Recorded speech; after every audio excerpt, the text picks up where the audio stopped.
আপনি চুরি করছেন, ক্ষমা পেয়ে যাবেন। আপনি ভুল করছেন, ক্ষমা পেয়ে যাবেন।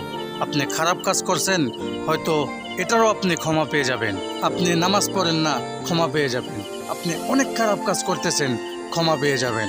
আপনি শিরক করতেছেন, হয়তো সেটারও ক্ষমা আপনি পেয়ে যাবেন। কিন্তু আপনি কারো সাথে কসম দিয়েছেন, কারো মন নিয়ে খেলা করেছেন, আর সেটার জন্য যদি আপনি সিজদায় পড়ে কান্না করেন, তারপরেও মহান রাব্বুল আলামিন মাফ করবে না। কারণ আল্লাহর বান্দাদের সাথে করা ধোঁকা আল্লাহ কখনো মাফ করবে না।